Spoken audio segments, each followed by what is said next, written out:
Президент Алмазбек Атамбаев жумушчу сапары менен Ош облусунда болду. Иш сапардын жүрүшүндө мамлекет башчысы жаратылыш кырсыгынын кесепетинен жабыр тарткан Өзгөн Чоңолай райондорунун жашоочулары менен жолугушту.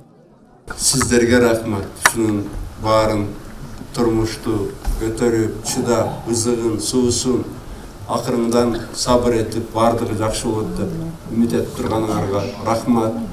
Албетте ушу сиздердин ишенимиңер, силердин ушу күткөнүңөр болбогондо мага да абдан кыйын болмок. Анткени билесиздер, убагында Чоңалайга жол да жок, свет да бүт Кыргызстан боюнча кайра өчүп, негизи кырдаал абдан оор болчу. Казыр Кудайга шүгүр, мекендештерим. Мамлекет башчысы акыркы жылдары Кыргызстан экономикалык жактан алдыга чыгып, өлкөдө көзгө басаарлык көп жумуштар аткарылгандыгын элге жолугушууда айтып берди.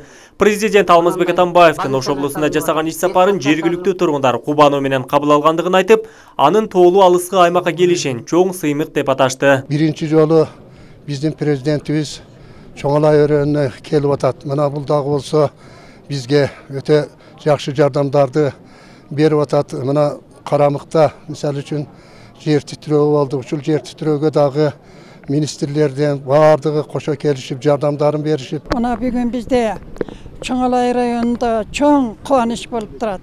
Кубанычыбызды берише албай толкунданып турабыз. Алмазбек Атамбаев келишин чоң кубанычта турабыз. Областтан 300 километр алыста турабыз. Чегарада турабыз.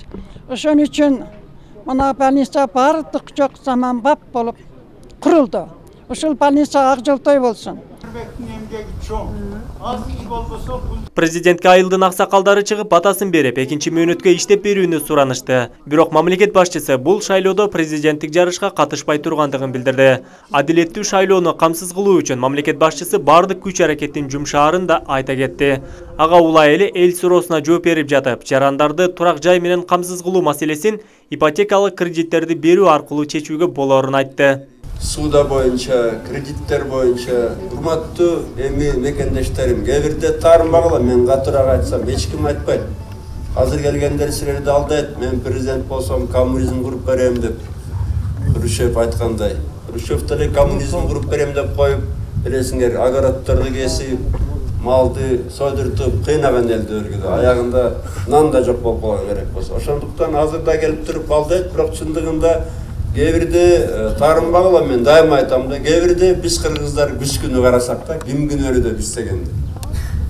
Мына 2 жылдан ашык мамлекеттик камсыздандыруу деген үйлөрдү мыйзам бар да. Ай сайын 50 сом төлөгөн адам, ай сайын 50 сом эле төлөсө. Үйү урап калса 500 000 сом же 1 миллион сом дара болот, үйү бүтүп калат да. Эми тамеки тартканга 50 сом бар. Арак ичкенге андан көбү бардыр. Анан кийин ушу эми үй бузулса эптеп бирөө жардам берет. Бул эми чындыгында уят да.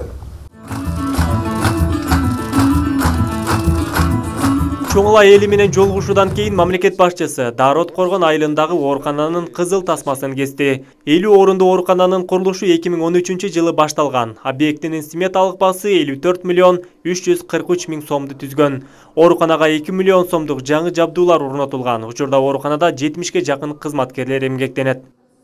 Аймактардагы региондордо эл менен тыгыз байланышкан, кызмат алып барган, сапаттуу кызмат бермейин, сапаттуу кызмат берүү үчүн да ушундай имараттарды куруп, элдердин керегине бүт баарына Бишкекке, Ошко ташыбай, керектүү сапаттуу кызмат бере ала турган бир системаны курмай, Кыргызстандын саламаттык сактоо системасын түшүнүүгө мүмкүн эмес.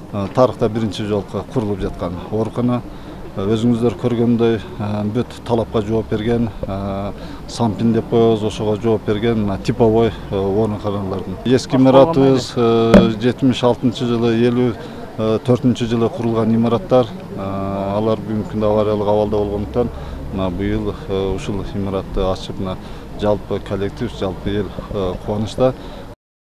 Мамлекет башчысы Алмазбек Атамбаев иш сапардын жүрүшүндө жаңы ачылган ооруканага тез медициналык жардам машинасын сатып алууга каражат бөлүүгө убада берип, жергиликтүү тургундардын Курбан айт майрамына карата каражат таштап кетти. Адыл Акжулулу, Айбек Үсөн, жаңылыктар, Чоңолай району.